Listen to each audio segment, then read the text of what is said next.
Hello សួស្តីអ្នកទាំងអស់គ្នាខ្ញុំកូរីខ្ញុំត្រឡប់មកវិញហើយនៅក្នុងថ្ងៃនេះគឺខ្ញុំចង់ធ្វើវីដេអូ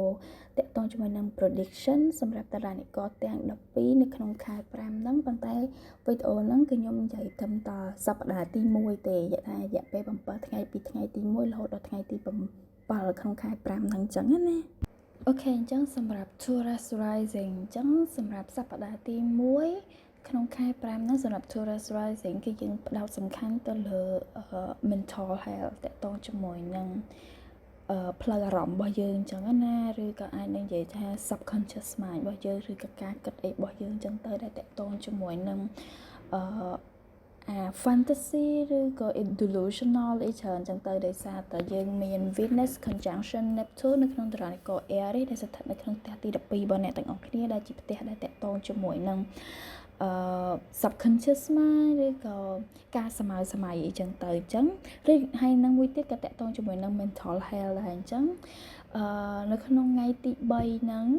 ថ្ងៃទី3យើងមាន Venus conjunction Neptune នៅក្នុងតារានិករ Aries សម្រាប់ Taurus Rising គឺគាត់អាចនឹងប្រយ័ត្នបន្តិចតកតងជាមួយនឹងការគិតឬក៏ផ្លូវអារម្មណ៍របស់គាត់ចឹងណាអាចនៅក្នុងកំឡុងពេលហ្នឹងអ្នកទាំងអស់គ្នាអាចនឹងមានការសម័យច្រើនគិតច្រើន overthinking ច្រើនចឹងទៅគិតច្រើនហ្នឹងអ្នកខ្លះគាត់គិតវិជ្ជមានអ្នកខ្លះគាត់គិតអវិជ្ជមានអញ្ចឹងអ្នកទាំងអស់គ្នាត្រូវប្រយ័ត្នឲ្យមែនតើអ្នកដែលគាត់មាន Taurus Rising គុំតន់សម្រាប់ចិត្តធ្វើអីក្នុងកំឡុងពេលហ្នឹងហើយកុំ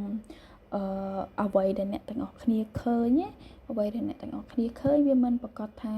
រឿងហ្នឹងគឺជារឿងពិតទេដោយសារតែ Venus conjunction Neptune ដែលធ្វើឲ្យរឿងអស់ហ្នឹងវាសពិចសពិលអាចនឹងវាពេលខ្លះអ្នកទាំងអស់គ្នាអាចគិតថារឿងហ្នឹងវាអាក្រក់ក៏ប៉ុន្តែតាមពិតរឿងហ្នឹងវាអត់អាក្រក់ទេមកពីអ្នកទាំងអស់គ្នាគិតថាវាអាក្រក់យល់អ្វីដែលខ្ញុំនិយាយអញ្ចឹងត្រូវប្រយ័ត្នមែនតើហើយរឿងខ្លះមួយទៀតរឿងហ្នឹងល្អអ្នកទាំងអស់គ្នាគិតថាវាល្អក៏ប៉ុន្តែតាមពិតវាអត់ល្អទេវាគ្រាន់តែជាការសម័យរបស់អ្នកទាំងអស់គ្នាទេអញ្ចឹងបើសិនជាអ្នកទាំងអស់គ្នាចង់ធ្វើអីនៅក្នុងកំឡុងពេលដើមខែហ្នឹងគឺប្រយ័ត្នបន្តិចកុំធ្វើអ្វីតាមតការអារម្មណ៍របស់អ្នកទាំងអស់គ្នាហើយកុំឃើញអ្វីដែលអ្នកថារបស់ហ្នឹងវារបស់ហ្នឹងមួយអ្នកទាំងអស់គ្នាគិតថាវាតែមួយយល់អ្វីដែលខ្ញុំនិយាយអញ្ចឹងត្រូវប្រយ័ត្នត្រូវស៊ើបសួរឲ្យមែនតែនហើយនៅក្នុងកំឡុងពេលហ្នឹងរៀនប្រយ័ត្នជាមួយនឹង mental health ខ្លួនឯងផងអញ្ចឹងណាអូខេអញ្ចឹងសម្រាប់ថ្ងៃទី4គឺយើងមាន Pluto retrograde នៅក្នុងតារានិករ Aquarius ដែលសម្រាប់ Taurus Rising គឺអាចនឹងនៅក្នុងផ្ទះទី10របស់គាត់អញ្ចឹងPluto គឺយើងនិយាយពីអីយើងដឹងហើយ Pluto គឺយើងនិយាយអំពី death and rebirth transformation អញ្ចឹងនៅពេលដែលវា retrograde គឺជាពេលវេលាមួយដែលធ្វើឲ្យអ្នកទាំងអស់គ្នាត្រឡប់បកមកក្រោយវិញអង្គុយគិតថាការងារមួយហ្នឹងស័ក្តិសមអ្នកជាមួយនឹងអ្នកទាំងអស់គ្នាអត់វាដើរត្រូវជាមួយនឹងគោលដៅដែលអ្នកទាំងអស់គ្នាចង់បានអត់យល់អ្វីដែលខ្ញុំនិយាយអាចនឹងថាចាអ្នកទាំងអស់គ្នាគោលដៅជីវិតរបស់អ្នកទាំងអស់គ្នា goal របស់អ្នកទាំងអស់គ្នាអីផ្សេងទេក៏ប៉ុន្តែរាល់ថ្ងៃហ្នឹងអ្នកទាំងអស់គ្នាធ្វើការដើម្បីតែលុយដើម្បីតែមុខមាត់យល់អ្វីដែលខ្ញុំនិយាយដែលវាអត់ស័ក្តិសមដែលវាអត់ត្រូវមិនអត់ស័ក្តិសមទេដែលវាអត់ត្រូវជាមួយនឹងអ្វីដែលអ្នកទាំងអស់គ្នាចង់បានពិតប្រាកដអញ្ចឹងនៅក្នុងកំឡុងពេលហ្នឹងអ្នកទាំងអស់គ្នាអាចនឹងយកពេលវេលាហ្នឹងមកអង្គុយគិតថាវាត្រូវជាមួយនឹងអ្វីដែលអ្នកទាំងអស់គ្នាចង់បានអត់ហើយអាការងារហ្នឹងធ្វើឲ្យអ្នកទាំងអស់គ្នាសប្បាយចិត្តអត់ហើយការងារមួយហ្នឹងវាជួយឲ្យអ្នកទាំងអស់គ្នារីកចម្រើនជាងមុនអត់បើអត់ទេអ្នកទាំងអស់គ្នាអាចពិចារណាបានពីព្រោះអីសម្រាប់Pluto retrograde ហ្នឹងគឺវាមានរយៈពេល5ខែដែលធ្វើឲ្យអ្នកទាំងអស់គ្នាអាចនឹងចាប់ផ្ដើមគិតឡើងវិញអញ្ចឹងណាតែអ្នកទាំងអស់គ្នាឧទាហរណ៍ថាអ្នកទាំងអស់គ្នាឥឡូវហ្នឹងកំពុងតែចង់ឈប់ពីកន្លែងការងារហ្នឹងហើយរកការងារផ្សេងក៏ប៉ុន្តែការងារថ្មីហ្នឹងអ្នកទាំងអស់គ្នាត្រូវគិតមើលសិនណាទៅគិតមើលឲ្យមែនតើថាវាត្រូវអត់អ្នកទាំងអស់គ្នាពិតជាចង់ចេញទៅកន្លែងហ្នឹងមែនអត់ ហើយកន្លែងហ្នឹងជួយឲ្យអ្នកទាំងអស់គ្នារីកចម្រើនបានអត់ហើយវាត្រូវជាមួយនឹងគោលដៅជីវិតរបស់អ្នកទាំងអស់គ្នាអត់បើអត់ទេកុំតន់ណាហ្នឹងហើយយើងអាចនឹងសុំឈប់ការងារតែកុំលឿនពេកដូចខ្ញុំនិយាយចឹងដោយសារតែវាមានរយៈពេល5ខែដែលវា retrograde ហ្នឹងបន្ទាប់ពី retrograde ហ្នឹងទៅវិញក៏វានឹង focus ឲ្យអ្នកទាំងអស់គ្នាចាញ់ហ្មងដោយសារតែ Pluto នៅក្នុង Aquarius គឺវាមានរយៈពេលដល់ទៅ20ឆ្នាំដែរអញ្ចឹងអាចនឹងអ្នកទាំងអស់គ្នាអាចនឹងមានពេលវេលាណាមួយអ្នកទាំងអស់គ្នានឹងឈប់ធ្វើការងារឲ្យគេ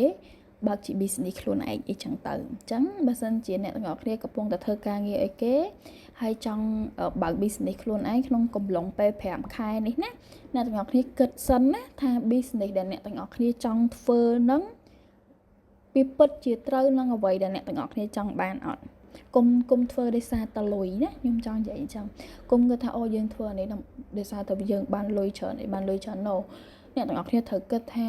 ការងារដែលអ្នកទាំងអស់គ្នាធ្វើហ្នឹងវាធ្វើឲ្យអ្នកទាំងអស់គ្នាសប្បាយចិត្តអត់យល់អ្វីដែលខ្ញុំនិយាយបើសិនជាអ្នកទាំងអស់គ្នាខំប្រឹងត្រុកយកលុយបានមកក៏ប៉ុន្តែវាធ្វើឲ្យអ្នកទាំងអស់គ្នាអត់សប្បាយចិត្តតែលុយហ្នឹងវាអត់បានអីទេពីព្រោះអីនៅពេលដែលយើងទៅវិញគឺយើងទៅខ្លួនទៅទេយើងអត់យកវាទៅតាមទេអញ្ចឹងនៅក្នុងជាតិហ្នឹងអ្នកទាំងអស់គ្នាគួរតែធ្វើអ្វីដែលអ្នកទាំងអស់គ្នាស្រឡាញ់ធ្វើអ្វីដែលអ្នកទាំងអស់គ្នាស្រឡាញ់អ្នកទាំងអស់គ្នាចង់បានពិតប្រាកដគុំយកដោយសារតែអានឹងដោយសារតែធ្វើអានឹងយើងបានលុយច្រើនយើងបានមុខមាត់អីណូអ្វីដែលធ្វើឲ្យអ្នកទាំងអស់គ្នាស្រឡាញ់អ្វីដែលធ្វើឲ្យអ្នកទាំងអស់គ្នាសប្បាយចិត្តចាំធ្វើណាអូខេអញ្ចឹងសម្រាប់ Pluto retrograde គឺខ្ញុំមានតែប៉ុណ្្នឹងទេរយៈពេល5ខែណាអញ្ចឹងបើសិនជាចង់ផ្លាស់ប្ដូរចង់ឈប់ពីការងារចង់បើក business បើកអីទេដូរការងារថ្មីមែនអីទេគិតឡើងវិញណាគិតមើលវិញសិនតែយើងច្បាស់ជាអ្វីដែលយើងគិតហ្នឹងវាត្រូវអត់បើអត់ទេកុំយល់អ្វីដែលខ្ញុំនិយាយបើសិនជាច្បាស់ថាត្រូវហើយដាក់ពាក្យឈប់ចុះបាយចុះណាអូខេអញ្ចឹងយើងបន្ទាប់មកដល់ថ្ងៃទី7គឺយើងមាន Mercury conjunction Chiron នៅក្នុងតារានិក Aries ស្ថិតនៅក្នុងផ្ទះទី12របស់អ្នកទាំងអស់គ្នាអញ្ចឹងអាចនឹងនិយាយបានថានៅក្នុងកំឡុងពេលហ្នឹងអាចនឹងមានគេនិយាយអីមួយដែលធ្វើឲ្យវាប៉ះពាល់ដល់ផ្លូវអារម្មណ៍របស់អ្នកទាំងអស់គ្នាខ្លាំងអញ្ចឹងណាហ្នឹងហើយអញ្ចឹងអ្នកទាំងអស់គ្នាគួរតែយកអាពាក្យសំដីដែលគេនិយាយហ្នឹងណាយកមកព្យាបាលពីព្រោះហ្នឹងវាអាចនឹងជាចំណុចខ្វះខាតរបស់យើងឬក៏ជាស្នាមរបួសដែលអ្នកទាំងអស់គ្នាចង់តែកិច្ចខ្ញុំចង់និយាយថាអញ្ចឹងនៅពេលដែលអ្នកទាំងអស់គ្នាមានស្នាមរបួសអីណាមួយឬក៏insecurity អីណាinsecure អីណាមួយអារម្មណ៍ដែលយើងចង់កិច្ចគុំកិច្ចបើអ្នកទាំងអស់គ្នាកាន់តែកិច្ចវាកាន់តែជួបអញ្ចឹងប្រឈមមុខមួយវាព្យាបាលវាទៅយល់អ្វីដែលខ្ញុំនិយាយអញ្ចឹងនៅក្នុងកំឡុងពេលថ្ងៃ7ហ្នឹងអាចនឹងមានគេនិយាយដែលធ្វើឲ្យអារម្មណ៍របស់អ្នកទាំងអស់គ្នាឈឺចាប់អញ្ចឹងណាអញ្ចឹងអ្នកទាំងអស់គ្នាអាចយកពាក្យសម្ដីហ្នឹងមកធ្វើជាមេរៀនរបស់អ្នកទាំងអស់គ្នាពួកអីពេលខ្លះយើងអាចដឹងថាចំណុចខ្វះខាតយើងកន្លែងណាខ្លះហេត្រូវហើយអញ្ចឹងយើងអាចយកអាហ្នឹងយក3មកមើលថាគិតថាយើងខ្វះខាតកន្លែងហ្នឹងមែនអត់បើយើងទទួលស្គាល់ថាយើងខ្វះខាតមែនយើងកែប្រែវាទៅយើងព្យាបាលវាទៅព្យាបាលអាស្នាមរបួសយើងនឹងទៅអញ្ចឹងហើយមួយទៀត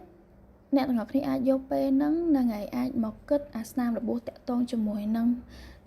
បញ្ហាផ្លូវអារម្មណ៍របស់អ្នកទាំងអស់គ្នាតាក់ទងជាមួយនឹង mental health issue អាចនឹងជា depression ឬក៏ anxiety ហ្នឹងអ្នកទាំងអស់គ្នាអាចយកពេលវេលាហ្នឹងដើម្បីយកមកគិតយកវិធីក្នុងការដោះស្រាយបញ្ហាហ្នឹងដើម្បីព្យាបាលជំងឺ anxiety ហ្នឹងអាចអ្នកទាំងអស់គ្នាយកអាចនឹងអ្នកទាំងអស់គ្នាអាចនឹងរៀនសាកល្បងតាក់ទងជាមួយនឹង writing mental តាក់ទងជាមួយនឹងការសរសេរខ្ញុំអត់ដឹងថាអាហ្នឹងគេនេះមិនទេប៉ុន្តែអាហ្នឹងលើកថាយើងទៅសេថាI'm happy អីចឹងទៅដូច manifestation អីចឹងណាអ្នកទាំងអស់គ្នាអាចយកពេលវេលាហ្នឹងដើម្បី manifestation healing ខ្លួនឯង healing mental health ខ្លួនឯងចឹងណាអូខេអញ្ចឹងសម្រាប់សប្តាហ៍ទី1នៅក្នុង សម្រាប់សប្តាហ៍ទី1សម្រាប់ Tourist Rising គឺខ្ញុំមានតែប៉ុណ្្នឹងទេបើសិនជាអ្នកទាំងអស់គ្នាមានចម្ងល់អីទៀតអាចនឹង comment សួរខ្ញុំខាងក្រោមបានទៀតណាអរគុណច្រើនបាយបាយ